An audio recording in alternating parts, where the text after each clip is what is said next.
Are we good? Right, hello and good morning everybody. Jerry Dyer with Big Jet TV here, live from the Royal Air Force Museum here at Hendon in London. Now, just to give you a little bit of information about Hendon, we'll come to the aircraft very shortly, but for those of you guys who may be interested in the history of Hendon, of course it was the original home of the pioneers of aviation. Back in 1908 it started out with one guy who built an aircraft and in his shed, literally, needed some ground to operate it from, and so became Hendon. And from that time right up till 1967, it was used for air races back in the 20s, and all those fabulous things, wonderful men in their flying machines, so to speak.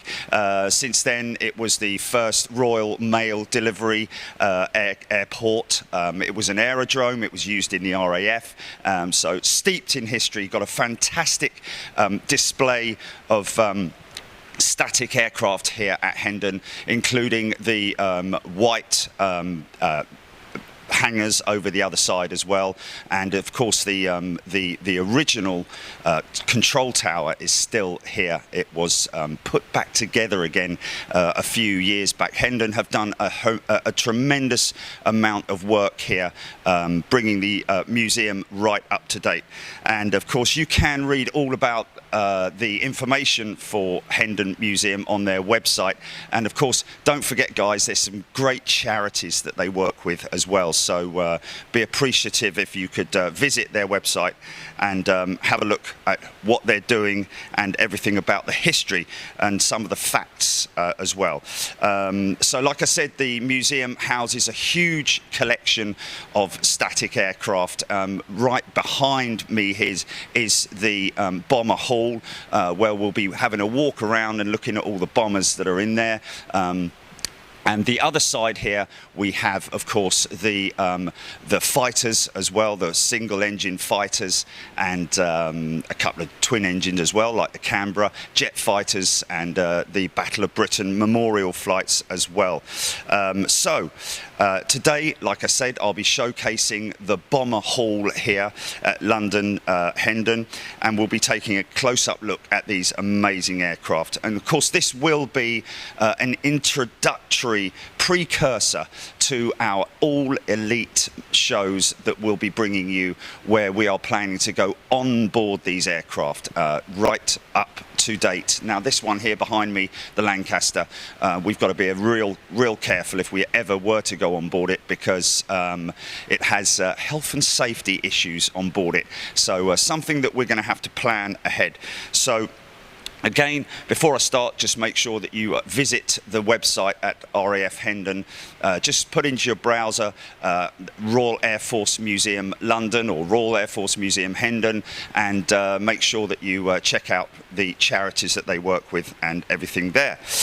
So here we go then. Let's get ourselves into Bomber Hall and check out some of these fantastic machines. And of course, what we'll be mainly looking at is the development of these aircraft, because don't forget, way back in 1945, when the war ended, but when the war started, and right back to the early part of World War I as well, don't forget, aviation only actually started in 1903. When I say started, the first flight, man took flight in 1903. So, you know, we're only talking 40 odd years in the middle of the Second World War that that aviation had been running, or 30 years at the beginning of the wars. So let's get in there and have a look at some of these aircraft. Okay, bear with me.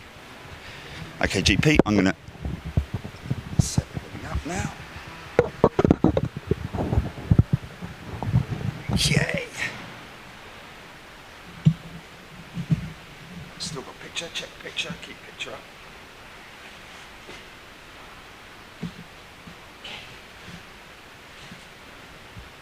So, we are mobile.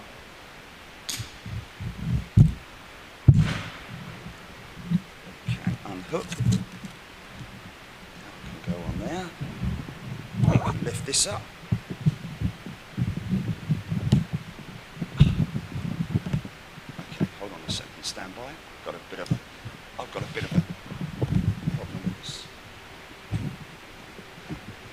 this lead. It needs to come the other side. Sorry about that. Okay, got a bit of a dodgy picture at the moment, obviously.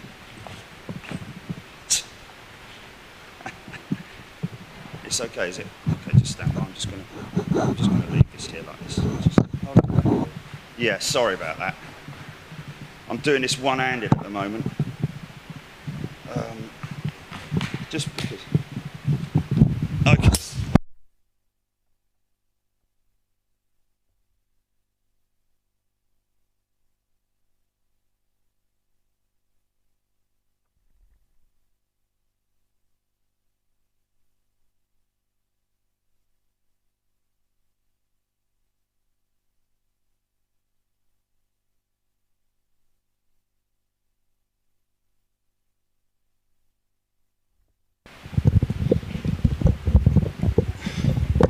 Sorry, just one more time for me. Thanks.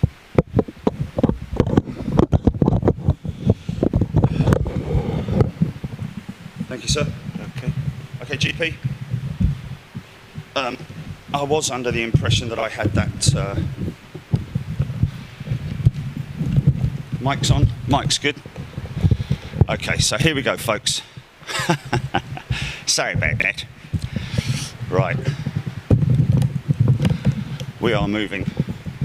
Okay, so here's your Lancaster bomber. We'll be coming to that in a short while. Before we come round to the Lanc, let's just have a little walk around the bomber hall. B-24 Liberator, right there.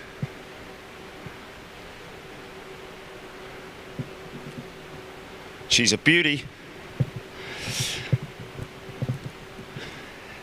The Harvard, which was, I believe, one of the training aircraft mainly used.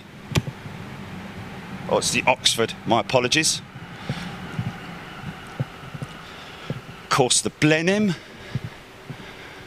which was developed into a night fighter, short bomber, short-range bomber. Bristol Blenheim. Of course, they've got a.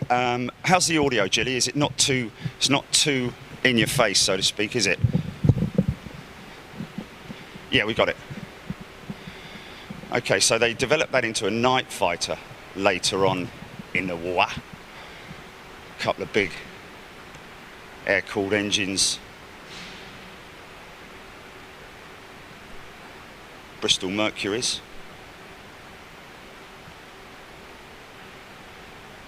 Obviously, some developers, aircraft manufacturers, favouring the air-cooled or water-cooled engines.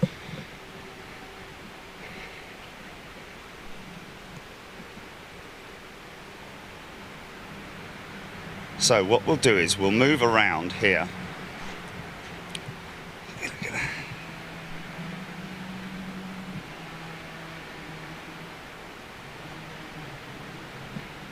Decent sized bomb bay.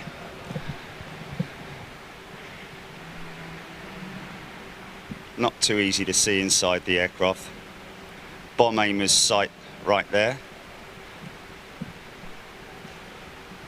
If we can get a good close up of that, or not really.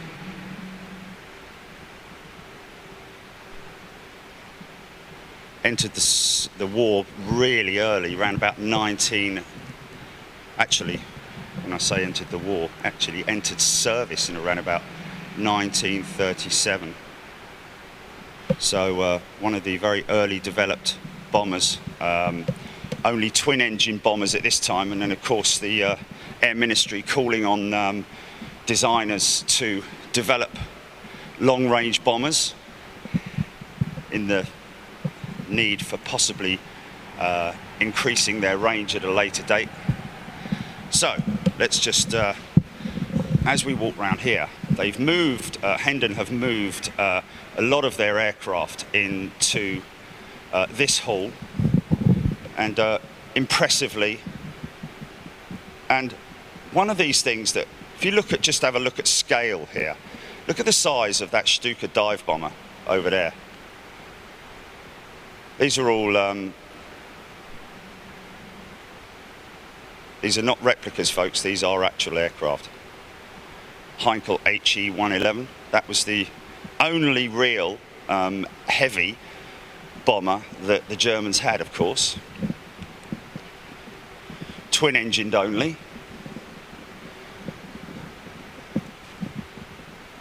And these engines on the Heinkel, I seem to remember, are actually, as with a lot of the German aircraft, were actually upside down. They were inverted engines. See the air intakes? So Stuka, with its classic wing profile. And that noise that that they used to have when they were diving was actually apparently, I don't think it's a myth, but apparently they actually built something in to scare people with.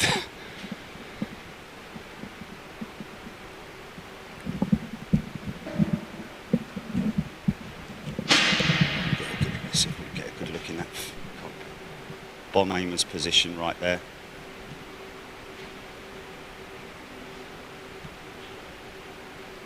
From memory, I think they just had one pilot on board the 111.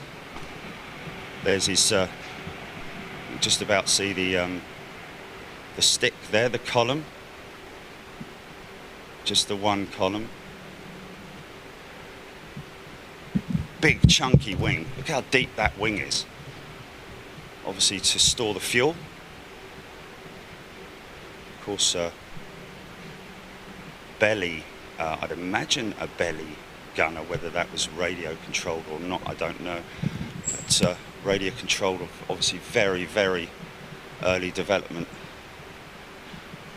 Back in '39. Pretty primitive design, but effective. Mostly used, obviously, in the Battle of Britain.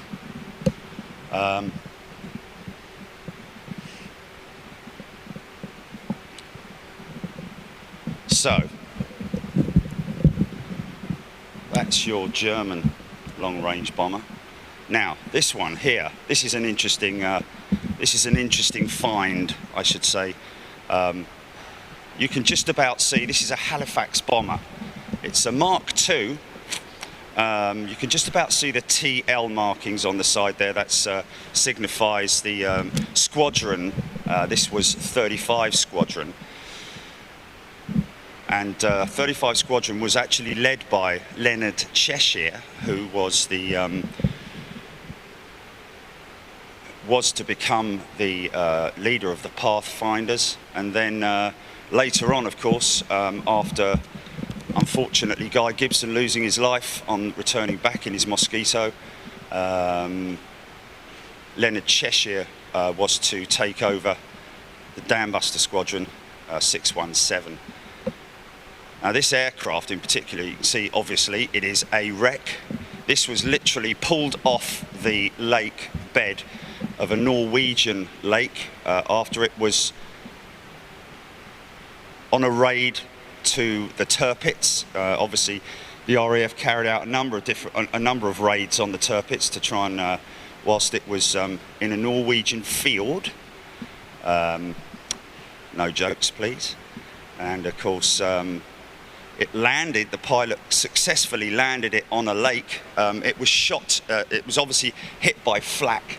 And what is amazing is he managed to land it on the lake. But obviously during the warmer months when the lake, when the ice dispersed, the aircraft sank to the bottom. And there it stayed right up until around about the 70s, I believe, somewhere then, where it was recovered and successfully recovered and brought here to Hendon. Now you can see here, this is the fuel tank area, the outboard fuel tanks, where the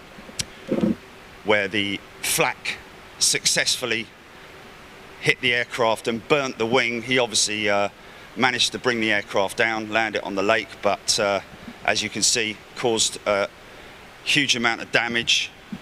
The wing obviously burnt off, and dislodged itself, and that's the remnants of the wing right there. Let's just have a little look here. This is the kind of damage that you'd see inflicted on aircraft after a raid. These guys obviously very, very lucky indeed to get out. It's a 7-man crew there, fellas. That's probably the ground crew. Each aircraft assigned its own ground crew at the squadron base. You can see this Halifax bomber has successfully made it back to base. Looks like a Mark II there with the D fins on it. So, as you can see, there's a tremendous amount of damage caused by that flak. So as we come around the front end, now they've obviously we've lost the outboard engine, as you can see.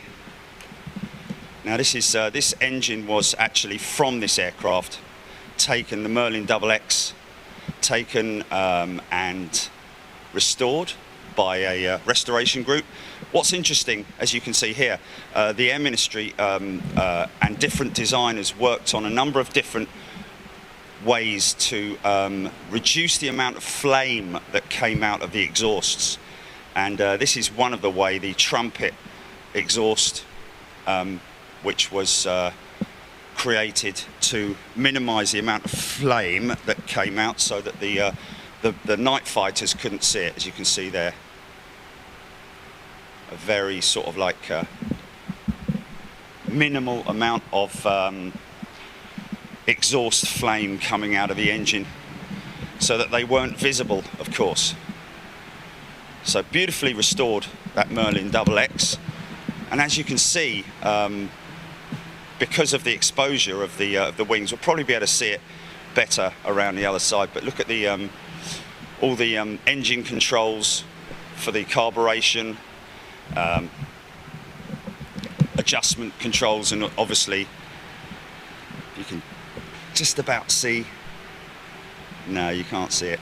Unfortunately, I can't. Now, what is a shame, I might have to come back to this because they do have lighting on this aircraft. So we'll try and see if we can get the lights on in here, because that is a pretty impressive cockpit to look at when the lights are on.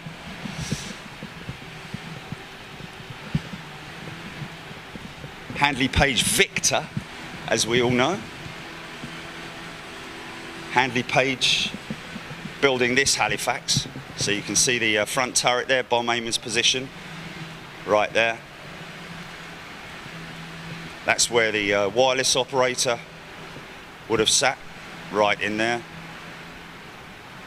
can see how small. Yeah, we'll probably get quite a bad. We're at the worst side of the museum at the moment, Jelly, just for in terms of reception. Okay, so you can see the. This was before the aluminium props were brought into service. Wooden props originally on these Mark II Halifaxes. In fact, all the Halifaxes only having wooden props. These are the engines as they were brought off the lake. And you can see a little bit clearer the exhaust.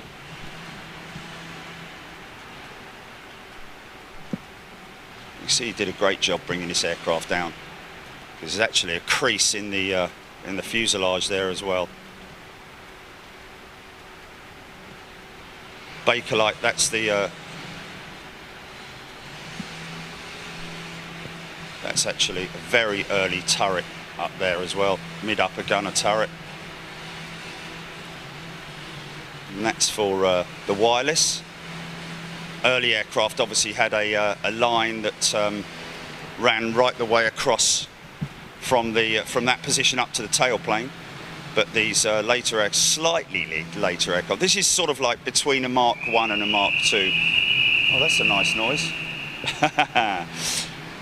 Okay, so that's actually as she was brought off the lake, folks. Really impressive sort of like display of a wreck.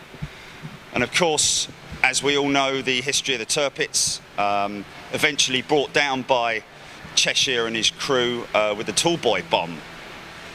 taking out the turpits. So, moving on. The Liberator. Probably after the B-17, one of the finest and most successful 4-engine heavy bombers of the US Air Force. Of course, used by the British as well. And of course, the Americans only doing the daytime raids, whereas the the British doing the night raids. This one presented by the Indian Air Force to the RAF Museum. How about that? That's pretty impressive.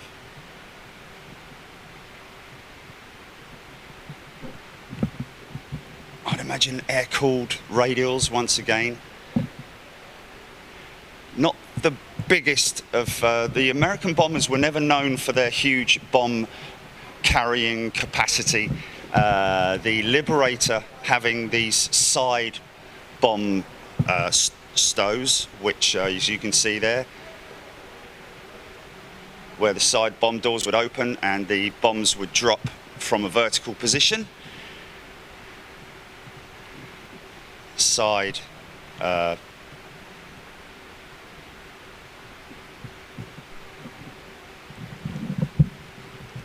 undercarriage folding up into the wing, as opposed to into its own bay underneath the engine nacelle. These are proper cannons up the front here. Americans, I think most of the American armory was cannon rather than the 22. You can see how small the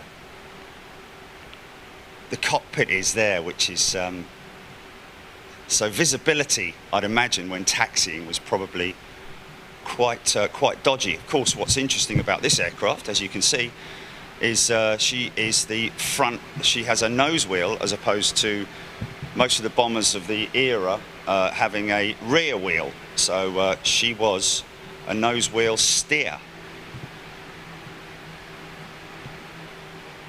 Decent enough wingspan.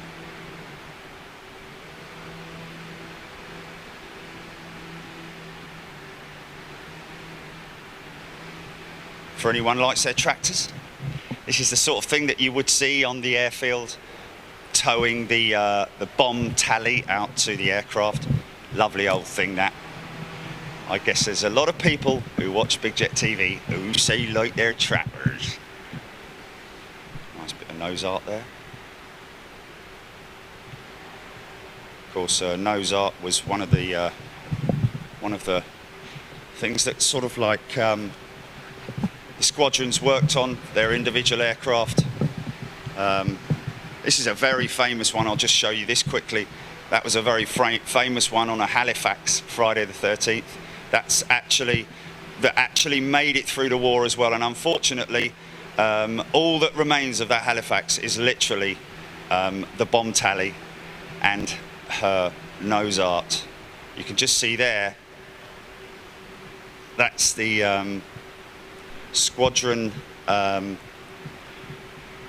medals, so to speak, that the pilot would have worn on his tunic. That's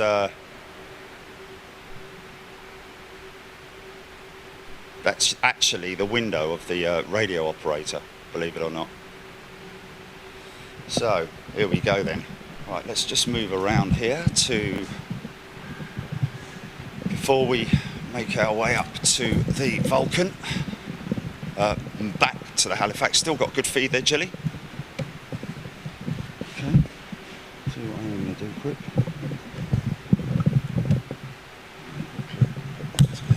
That's it.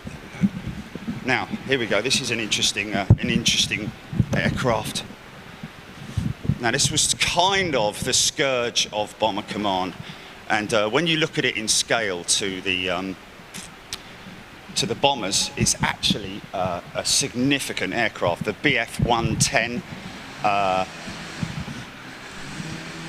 She's a night fighter, interceptor, and It wasn't until after the war that they actually found out that the reason why so many of the bombers were suddenly blown up without any notice at all, even though later on in the war they had what was called the AGL, which was the automatic gun laying turret on the Lancasters to detect aircraft, night fighters and night interceptors coming at them, so they'd at least get some warning. However, these particular aircraft, the 110, had what was called Schrag music, which is an upward firing cannon, and it's as simple as that. A really unfair way of taking them down, and of course all they do is they creep up underneath the bomb bay of a Lancaster, or creep up underneath a Lancaster. I'm not saying that all ME-110 pilots did it. Some of them were sympathetic to the bomber crews, because obviously they were all heroes in their own right, and some of these night fighter pilots would creep up and make sure that they were under the wing of the bomber, and shoot the wing out so that puncture the fuel tanks, and then at least give the crews some chance of escaping and parachuting to safety if they could. So, you know, some sympathetic night fighter pilots, others were less sympathetic. Of course, as you can see, she's quite a big aircraft, and this is a beautiful example, it has to be said. Like I said, scourge of bomber command, literally. And of course that very similar model to the Ju-88 bomber with the Luftwaffe back in those days. So, just have a quick switch around here. Now I know we're talking about bombers, folks, but this particular aircraft here, the Mustang, the P-51, beautiful aircraft, and a beautiful example of her here at London Hendon. And of course, later on in the war, Leonard Cheshire actually preferred, this was his preferred aircraft, as using it for pathfinding and actually marking the target for the bomber forces before they came in. So powered by, of course, the Rolls-Royce engine, very famous engine during the war. Now just quick, let's just move around to this one here, which is again a big favourite amongst people. Just show this, this is a Merlin XX, powering most of the big aircraft back in the day, the Lancaster heavy 4-engine heavy bomber, of course the Halifaxes, and of course the Mustang, the Spitfire, and the Hurricane, and of course this one here as well, the Mosquito. Again, extremely lightweight aircraft, literally built out of wood. Can you believe it? So light, power to weight. It very easily repaired, of course, if they ever came back with damage. Guy Gibson used this aircraft later on in the war, and of course went missing on one of these Mosquitoes later on in the war, which was a great shame. Decent enough bomb load. They would sort of like an in-out bomber, where they would low altitude, high speed bombing runs, get in and get out. The size of these props, folks. Tiny little bomb aimer's position right down there. Of course, two-man crew on the Mosquito, and the flight flight engineer would also pair as the bomb aimer as well. As you can see, I don't know if you can see through there, but it's extremely tight in there to be able to squeeze down into the bomb aiming position, lie down, and release your bombs. Of course, some of them did it without the bomb aimer, and as we've seen in some of the movies, would literally use a bomb teat inside the captain's compartment. Such an impressive aircraft, and of course a great example of this aircraft right here at Hendon. Lovely little car which a lot of the flight crews used to buy whilst they were on station. Very cheap money, of course.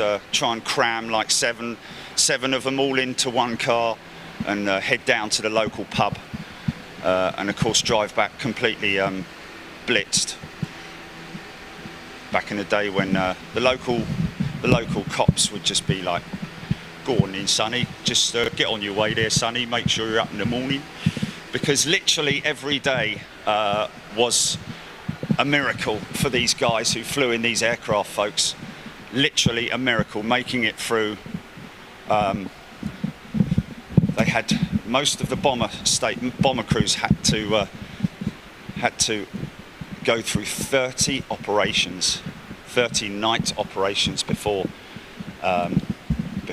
being retired out of the Air Force. But then it would a lot of them would return. We're coming back to this beautiful Lancaster in a short while. Let's just move around. Okay, here we go. Again, the Mosquito. Sorry, the Mustang.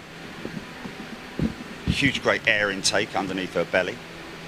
Beautiful example, beautifully polished. And right behind her, as you can see, this is the Americans'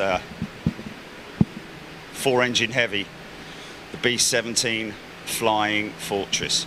Why did they call her the Flying Fortress? Nicknamed her the Flying Fortress, so to speak, because she was literally, she had an armoury unlike any other aircraft.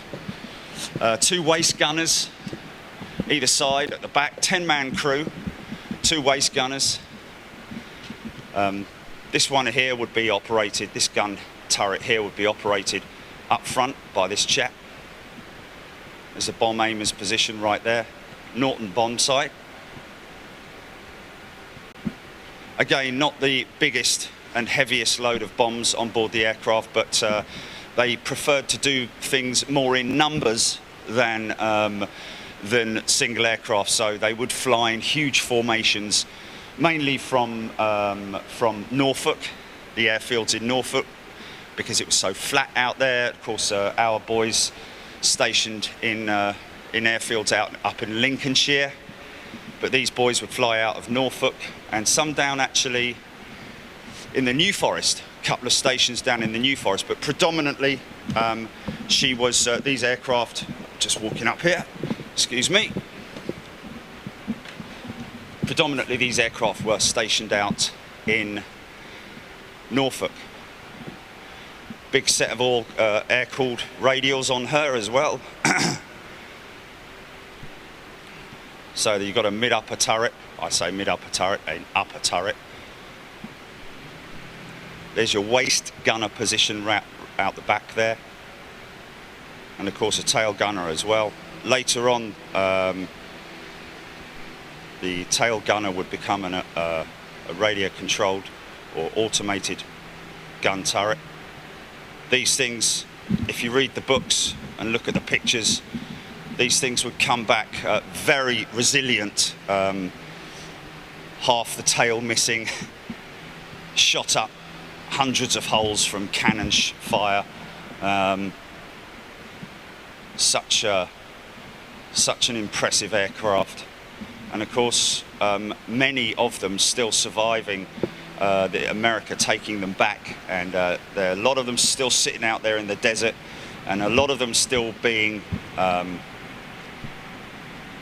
restored and flown, and you can fly these in America, fly on board these in America. There's quite a few historians who've restored them and of course brought them back to life as they were back in the day.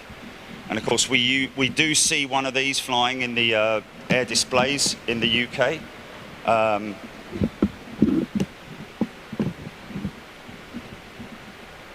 And that's the Memphis Belle, of course, the very famous Memphis Belle. And that one, the Memphis Belle, was painted, whereas this one would have been just in her bare metal. You see these panels here at the side, which is quite interesting to see, and I'll show you on the Lancaster in a little while. that these panels, some of these panels are literally patches that they used to rivet. So sometimes when you can see on these aircraft, you see little patches where it's sort of like, are they supposed to be there? Well, they were sometimes literally created and patched over. So whether these are patches, I'm not sure. We'll just have a little check round the other side and see whether it's the same on the other side. This is the kind of thing that the geeks amongst us like to look at. So let's see if she's got patches on the other side. She does, so therefore they are not patches, they were in during manufacture. So, even so, impressive to see. Very tight compartments, and of course, the most unfortunate thing with these aircraft when they were shot at, and if they went out of control, was the G-forces inside the aircraft. Very difficult for the crews to get out and bail out. Of course, it was always the pilot who would be last to, or tried to be last to leave his ship. But it was the ball gunner who sometimes was. There you go, the ball gunner right there. Now, these poor guys, if the hydraulics ever got shot out, and because the only way into the ball turret was through the inside of the aircraft, sometimes these guys would get trapped in the ball turret, and of course the rest is history really. I don't want to go into detail, but these poor guys, heroes every single one of them, wouldn't make it when the aircraft obviously either panned. If they panned with no hydraulics, so no undercarriage, they'd have to come down and belly land it. Just a little look over there. Okay, we got glitching, or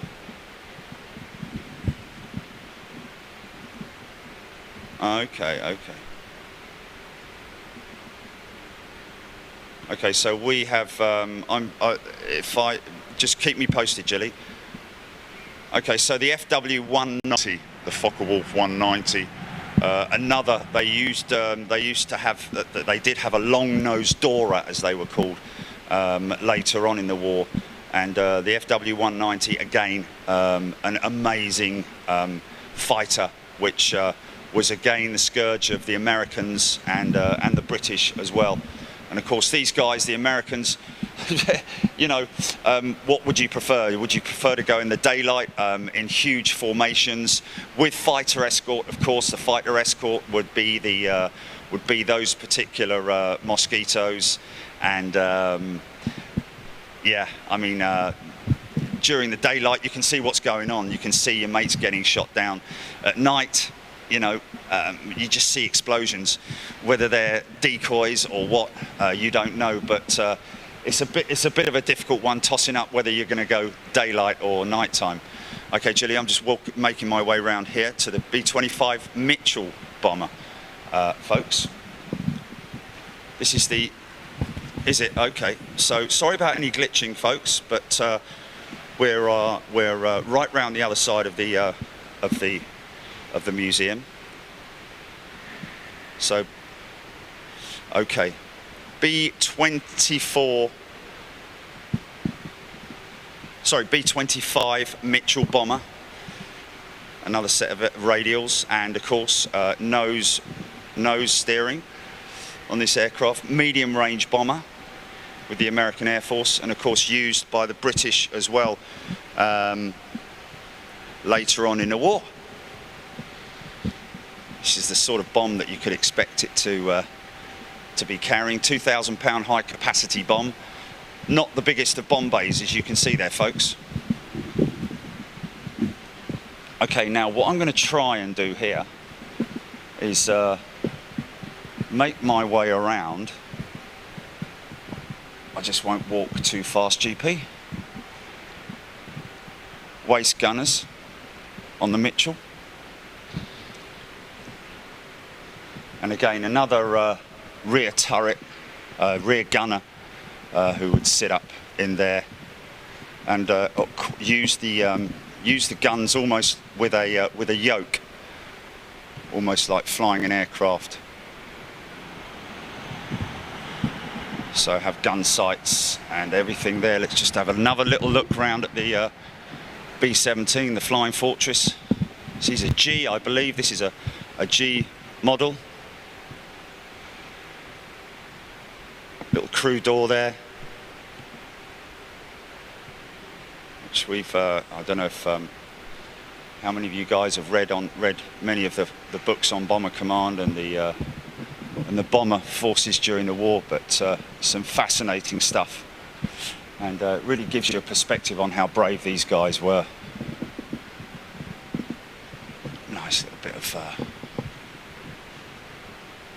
some of the what is amazing when you look at some of the materials that they used early on in the war. Bakelite, of course, was heavily used at this stage, but some of these titanium, early forms of titanium, but heat-resistant materials was what they were, obviously, what was most crucial. As you can see, what's interesting here is you don't have any exhaust outlets. There are your exhausts going right the way down to the outlets down there. So again, reducing the visibility of the aircraft in terms of night fighters. But of course, these aircraft not flying at night, only flying during the day. Carb air intakes, of course, I think.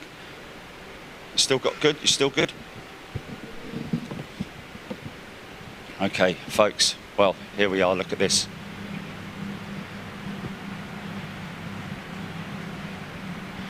Okay, so now this particular Lancaster bomber served with 467 Squadron and later with 83 Squadron. She's actually got the 83 Squadron PO on her at the moment, and this particular model and particular aircraft was the first ever to carry out 100 nighttime missions. And as we've seen with the other aircraft, the other bombers like the B-24 and even the Halifax. The Halifax had a decent bomb bay, but the B-17 had a very small bomb load. That's why they needed to fly them in such huge formations. But you can quite clearly see here how big the bomb bay is and how significant she was as an aircraft. And later on, when she was serving with 83 Squadron, this was put on the side of the aircraft. This is your pretty standard bomb tally. Look at that for a bomb tally. There's your 100 missions, DFCs and bars and so on and so forth. Again, on the tunics of the flight crew, of the captain, the skipper, as he was known. No enemy plane will fly over the Reich territory. That's what Hermann Goering actually said, the leader of the Luftwaffe at the time. And of course, we soon proved that wrong. Interestingly enough, you see those little alloy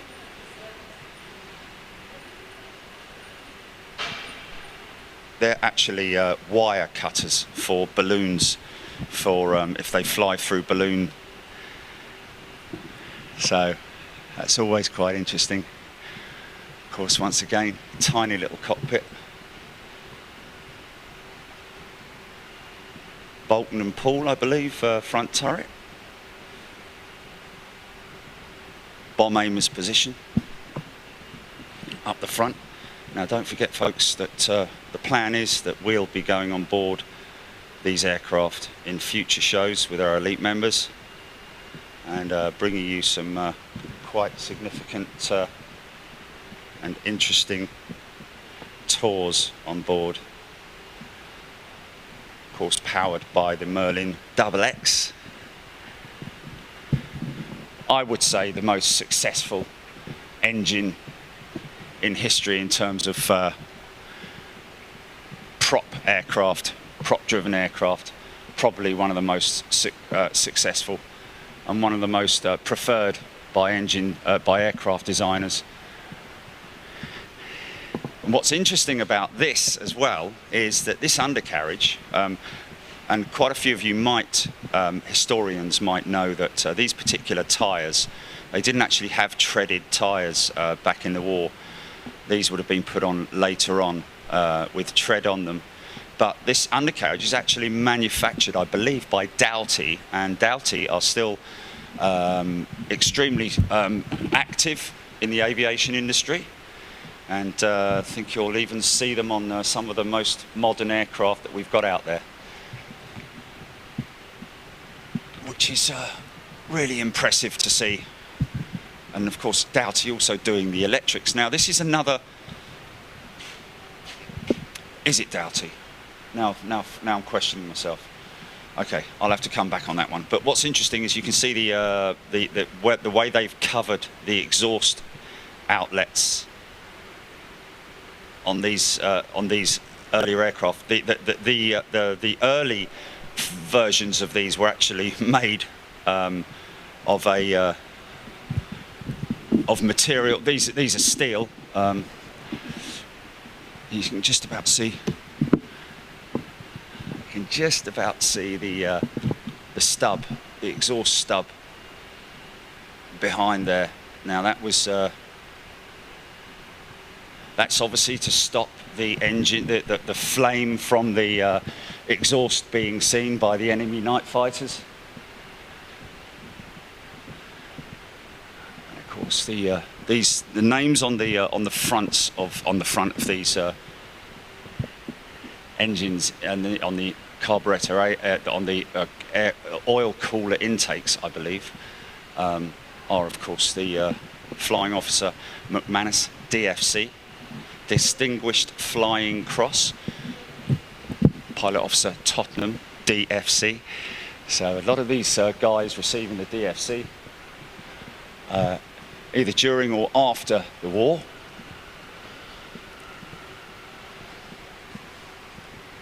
So you can see flaps. This is flap down position here.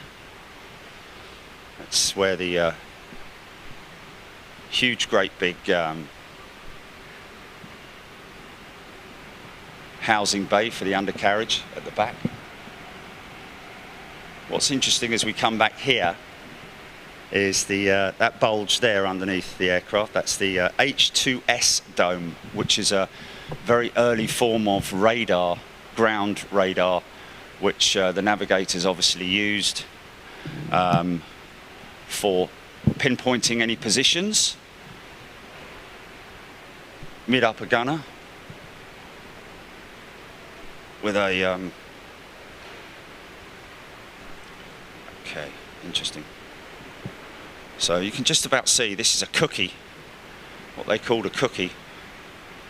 Huge, great bombs that they drop. And of course, this aircraft being famous for the DAMS raids, they were heavily modified.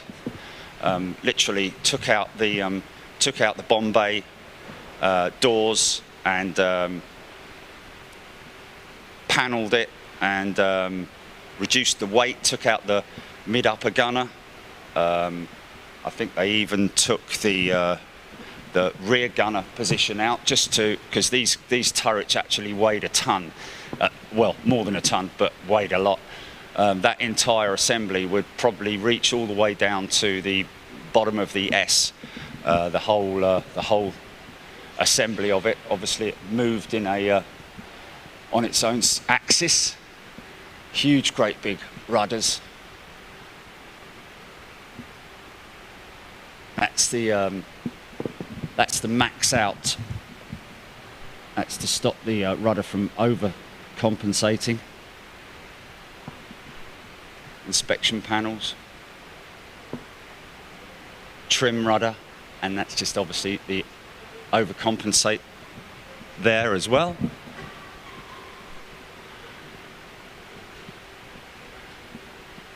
Bolton and Paul Mark II with the 2.2s. Later on in the war, the Lancs would be fitted out with the cannon, 50 caliber cannon. You can see how small that tiny little position is there. One of the loneliest positions on a bomber, apparently, the rear gunner. The amount of times that the communications would go down and he'd be on his own with no comms with the guys up front. They're the chutes for the cartridges, for the empty cartridges. And of course, I might be getting some of my facts wrong, folks, so I do apologise for that. And I always love to hear me being corrected. Again, these are the trims, the elevators, max out trims tabs.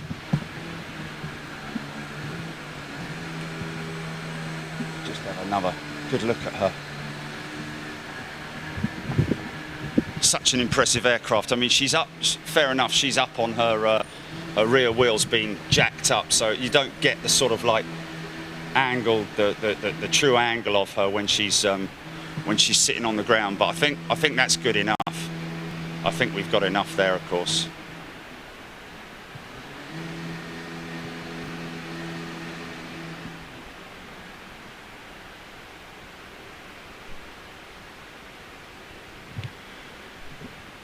Okay, I think we can now move round to our final. Is that the Juno engine? I wonder if that's the Juno. Perhaps. No, it's Daimler. Daimler-Benz, wow, look at that.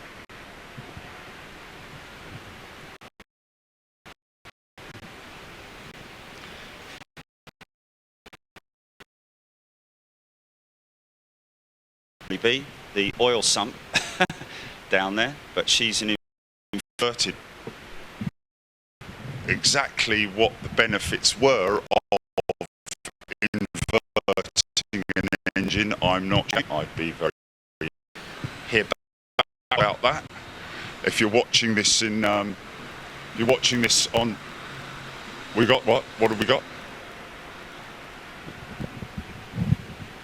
Is it?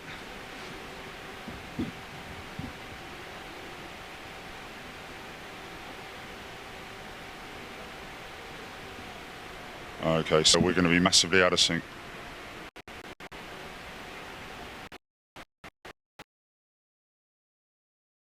Okay, okay.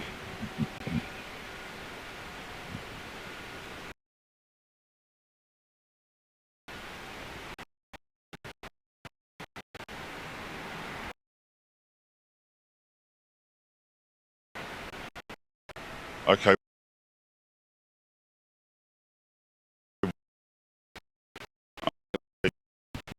Yeah.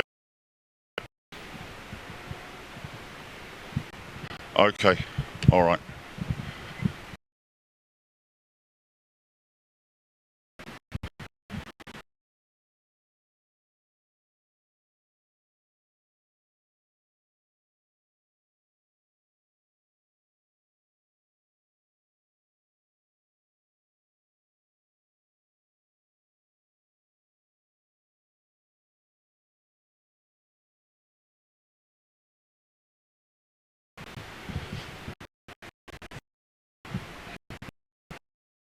Oh, that's... So people are still waiting. They're expecting it to be. So what? Okay.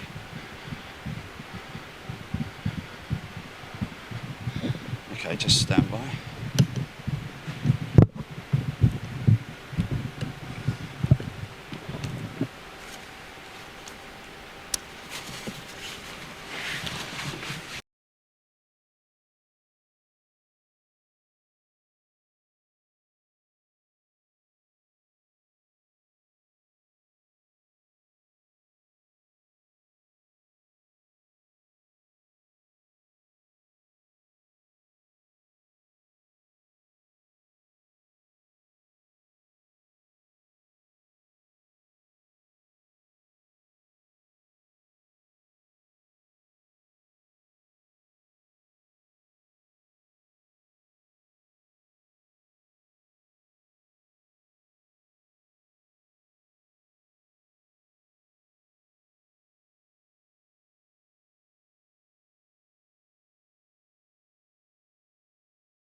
Billy?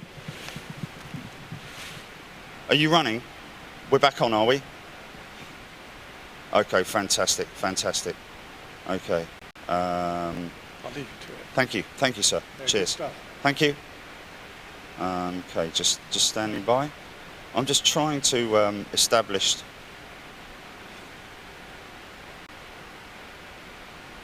Okay. Right.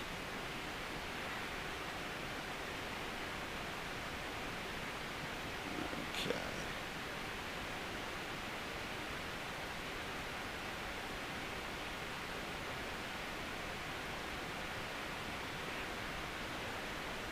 I'm just checking to see whether. Oh, I think it was a Doughty main gear on the Lancaster. Right, okay, here we go, folks. We're back on again. Apologies for that. We are inside a museum, and in a sort of like right at the back of the museum as well. So it's obviously difficult for us to. Are you good, Jilly? Okay, so here we are at the final part of our little tour around Hendon, and there is XL318. There are a number of Vulcan bombers that are on static display throughout the UK, and of course we are all aware of the beautiful aircraft that we used to see flying in the displays throughout the UK, which is no longer, unfortunately, but hopefully we'll be doing something with that aircraft in a future show, and getting a taxi run with her, and possibly doing something with the Nimrod as well. I believe the one at Southend also does taxi runs. Unfortunately, these guys are a little bit difficult to get hold of, but that's something that we're continually striving on. Now, one of the most important, not important, but one of the most interesting things that you notice, and probably only notice it when you actually come to be when it gets pointed out, is, and I'm not sure if it's actually as noticeable on film as it is standing here, but when you look at the sheer size of this aircraft, and then you look down at the undercarriage, and you see that these wheels are literally not much larger than your average family saloon car wheel.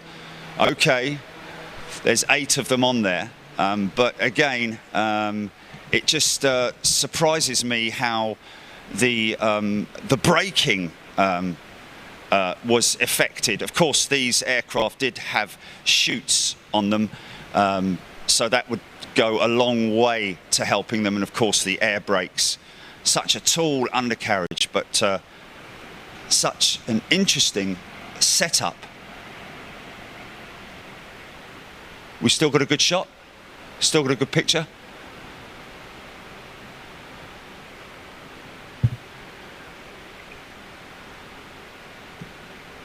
Okay, great thing is that this aircraft is still kind of as she was when she was taken out of service. Dirty and covered in grime. Look at the size of this beautiful wing.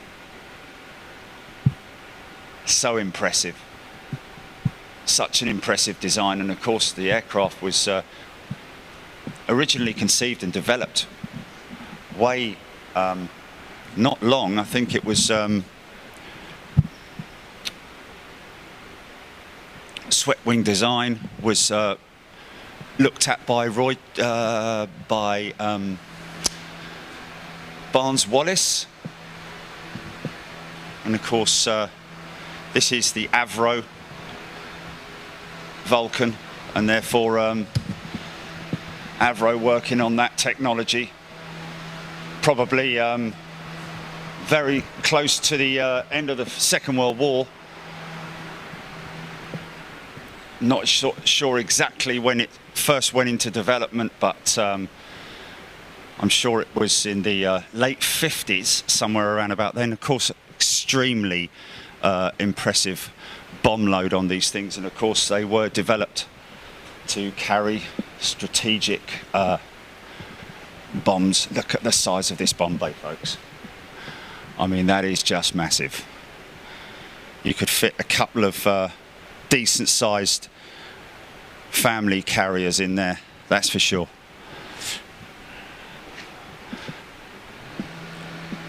So they knew what they were developing it for. Of course, the for Rolls-Royce, I think it was the Spey, or was it the Snemca engine that powered this? Same one as Concorde.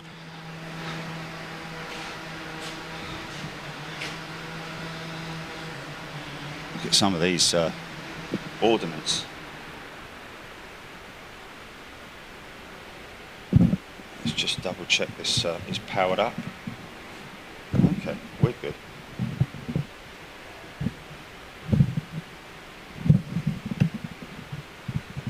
So this actual aircraft was purchased in 1966, believe it or not. So let's just take a look at her front end. Again, another extremely tight cockpit. That's the refueling nozzle at the front there, I believe. She actually went through refueling when they flew to the Falklands, obviously. At least 2, maybe even 3 refueling sorties. That's the crew access doors, and these guys at Hendon actually do tours of this aircraft, and you can check out details of that on their website. So just have a look and check out this these bomb. This is the bomb tally. This is what you're looking at in terms of the capabilities, its carrying capacity.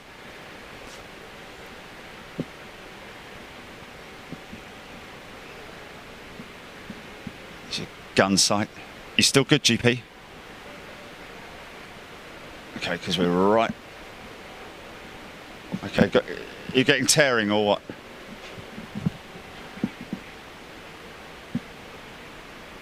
Okay.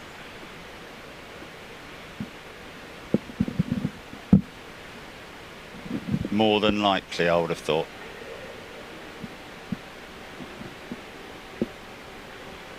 Okay, so the chances are. So I will have to walk back through.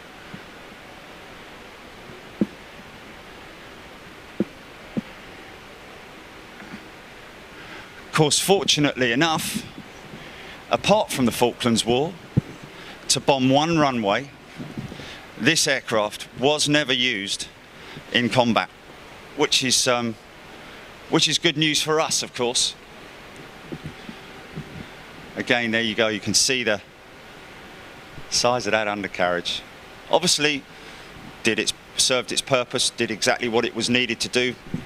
The smaller the wheels, the smaller the tyres, the less weight, of course. They could have obviously experimented and opted with 4 huge tyres as opposed to...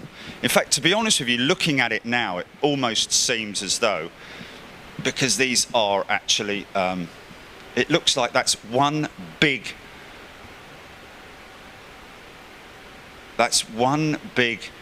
hub assembly with 2 tyres on it, as opposed to one single tyre. So obviously rolling resistance, and it was just preferred. It was just a preferred design to do it that way, to go about it that way.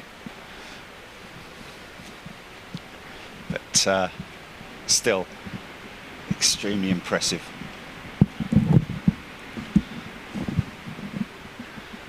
Like I say, you can get a tour around this particular aircraft with the Hendon Museum, selling tickets. I believe they're sold out for the next couple of months at least. Get a tour around the aircraft, on board it, and get a real good close-up look inside it. So this, I believe, is one of the particular, I'm not sure, would have this been carried by the Vulcan? I'm not 100% sure. This is the blue steel. So it's air to surface. Okay, so. Okay, we're just making our way back around now, GP. Back to the Mozzie. The wooden plane. Got one of these in New Zealand flying at the moment, I believe. Lost a couple over the years. Used to have a fantastic one flying in the UK air displays. I think she was lost, unfortunately, with her pilot as well. Didn't make it out of a dive. But they do have one in New Zealand now flying, I believe. Let's just get some nice perspective shots for you guys. Unfortunately, I can't stand at the front of the Vulcan and get a good perspective shot, but I hope that's a good one for you. Just goes to show the size of the hangar and the commitment these guys here have got at Hendon Museum in London. There's another back shot of that ME-110. Upward firing cannon, as you can see, as I described earlier on.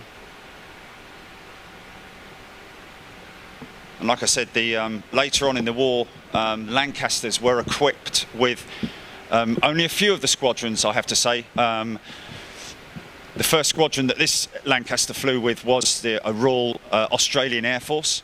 Of course, the Australians and the Canadians very heavily involved in bomber command.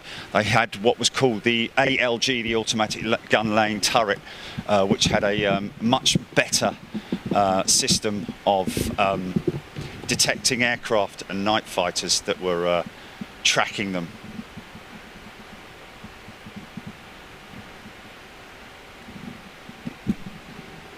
So, have they got that light on in that Halifax yet? That would be great if they could. Let's just have a little look and see if we can. I'm just going to get you another good shot of the B-17.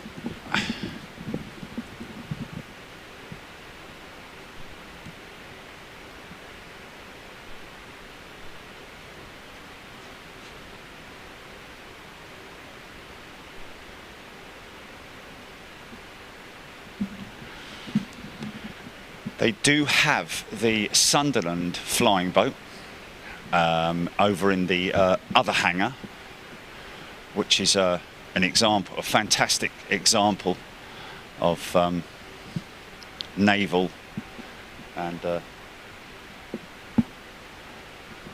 reconnaissance that the guys in the Royal Navy used. Royal Air Force, obviously. They called it, the Germans actually called it the flying porcupine, I believe, because it had so much armament on it. Okay, another good shot now. I seem to recall looking on here, there were a couple of patches on her quite some time back.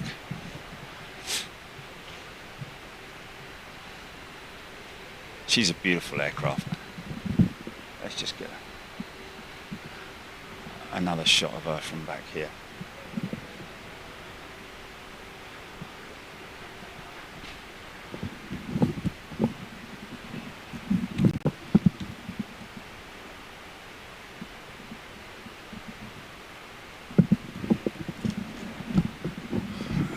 Fired up those lights yet? No, they haven't. That's a bit of a shame, to be honest. I'd like to have... Let me see if I can... whilst... Are you still good, Gilly? Let's just see if I can... whilst I'm walking around here. Let's go and have a little look at this, because this is quite an interesting... quite interesting, folks. Let me just tighten that up a little bit. So this is the... some of the bomber bases themselves. This was Bomber Command's operational availability wall, and you can see just how many airfields there were. There's one in particular that I've been to: Elvington, Full Sutton, Holmon, Spalding Moor, Leconfield, Lisset, Melbourne, Pocklington. Wow. Aylsham Wolds, Binbrook, Fiskerton, Hemswell, Kermington, Ludford Magna, all of these airfields, and of course Scampton there. very famously known for 617 Squadron.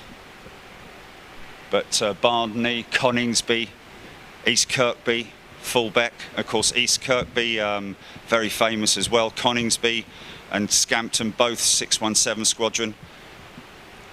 Spilsby, Struby, Waddington, Woodall Spa, Middleton St George, Linton and Linton on Ouse. Just some crazy names, that some very famous names. This is from April 26th, 1945. See how many aircraft are on charge, available, what aircraft they are, which squadron they are. And of course 625 and 153 operating out of Scampton at on this particular date. Because they disbanded 617 Squadron later on in the war after the Dams raids, but 61 Squadron were used for the Tirpitz raids as well, but then later disbanded and brought back again with the RAF recently. So some real interesting information there on that board. And here we have, which is interesting, this is what brought down the Tirpitz, or actually sank the Tirpitz. This is the Grand Slam bomb. Huge, great piece of ordnance, believe it or not, slung underneath the belly of a Lancaster. Just one bomb per aircraft, and literally an earthquake-style bomb. Penetrate the earth and then go off and actually activate once it's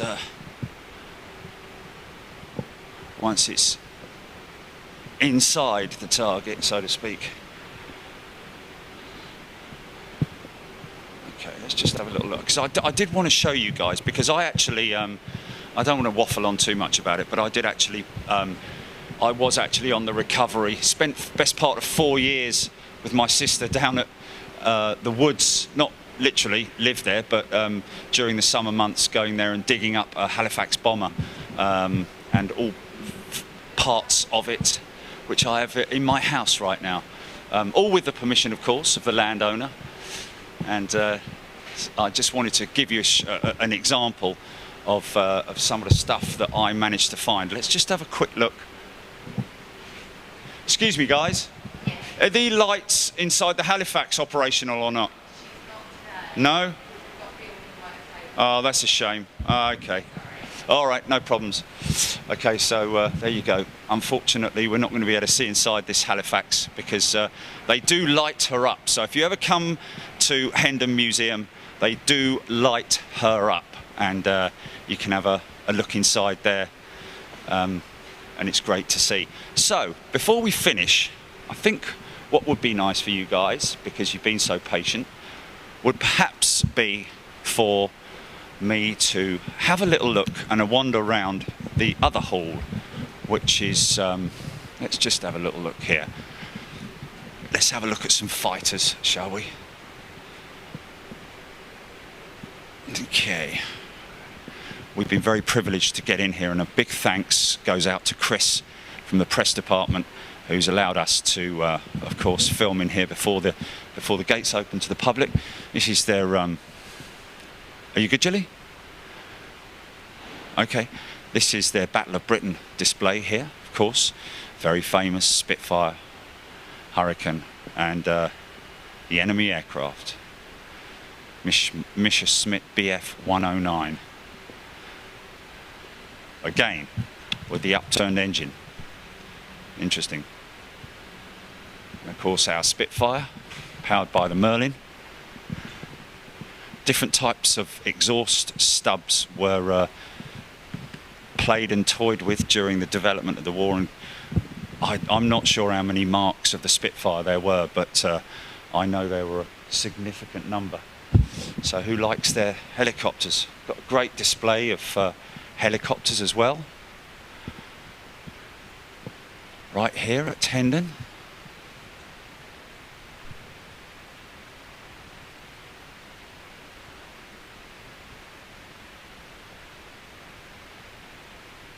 Remember these when I was a kid.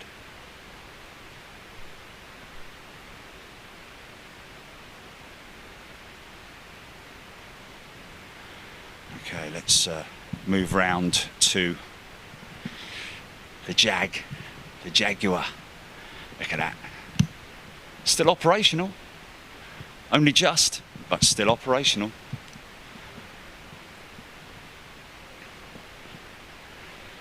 That's a Tornado, my apologies. Got it wrong again, Dad.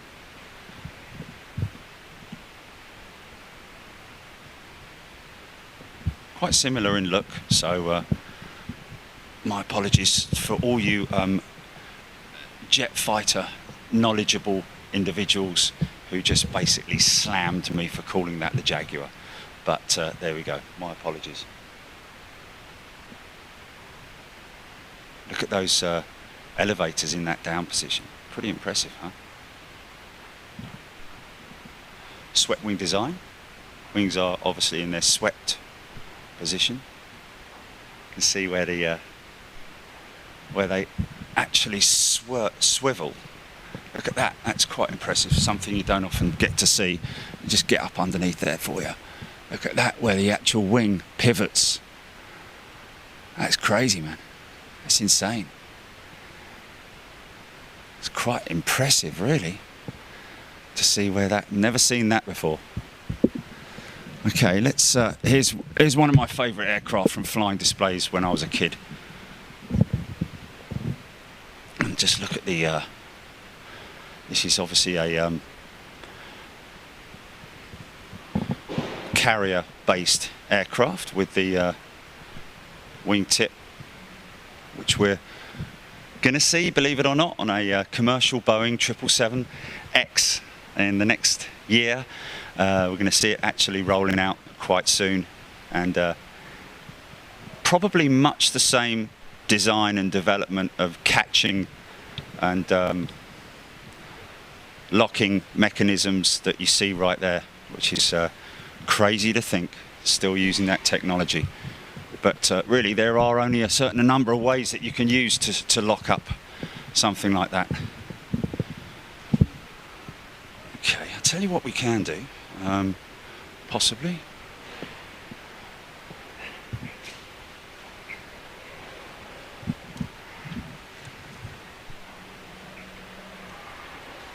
Okay, we are definitely going to go, Jilly. Okay, because I can hear kids. I can hear kids.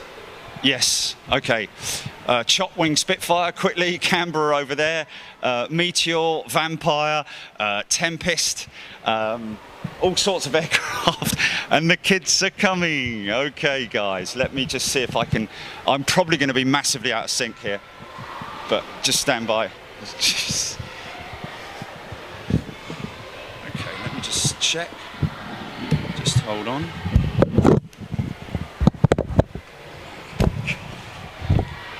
Yeah. Let's have a look. Oh. That's a shame. Okay. Just hold on. You managed to finish before all the noisy. Yeah, we just about made it. I think we just about made it. Yeah, I shall look back at the highlights later on. Yes, thank you. You enjoyed it though? Yes, very much so. I hope the audience did as well. Just, yeah, it's good stuff. yeah, it's a great museum. Yeah, you guys have done a great job. I finished full-time work at Heathrow after about 40 years, Oh, wow. a couple of years ago, and I came along here and volunteered 1 day a week and Oh, that's fantastic. take people in the cockpit of the Vulcan and Yeah, that's Phantom, what, things like that's that. what we You know. want to do on here. Yeah. One day soon. Yeah, it's takes away health and safety, but if you Yeah, get it fixed up with the guys there, I'd be happy to show you around. great stuff. It's an experience, and we've got lots of stories to tell about the Falklands and the Cold War. Yeah, for sure. We'll definitely be doing that. Yeah. Okay, so there you go, folks. Thank you very much indeed for tuning in. Am I in tune? Am I in sync, Jilly? Okay, there we go. Thanks, guys. Really appreciate it. Hope you enjoyed it. Little bit Heath Robinson, sort of like picking my way through history as best I could, giving you guys some information that you probably already know, but for those who don't know, I'm glad I could be of service, and I hope you enjoyed it. And of course, don't forget Hendon Museum, the Royal Air Force Museum at London, is where you want to go into your browser to check any information. It's free to enter, there is no charge. Of course, there is a parking lot here, you do have to pay, but it's very reasonable. And I just have to say, they've got great markings. The way they've redone the parking lot here, the parking lot markings are very much like taxiways, and someone with a lot of forethought has gone into doing that, which is quite good fun for the kids like me. But anyway, listen guys, thank you so much once again for tuning in. We are on Wednesday. Saturday, you've got Manchester this Saturday. That is the plan, and I'm going to be doing some hedge trimming on Friday with a new hedge trimmer that I received the last couple of days, and making that view from the runway a lot better for the audience, always working for you guys. All elite members, thank you so much once again, and welcome to all new elite members. I know we've had a couple of you guys sign up in the last couple of days, and even this morning to watch the show. Thank you very much indeed. Like I said, we are going to be coming back to RAF Hendon, and we're going to be going on board some of the aircraft to look at the cockpit layout and get some more close-up stuff as well as going around all these fighter jets as well. So once again, thank you so much for watching, and we'll see you on Saturday on Big Jet TV. Thanks very much indeed. See you later. Bye-bye.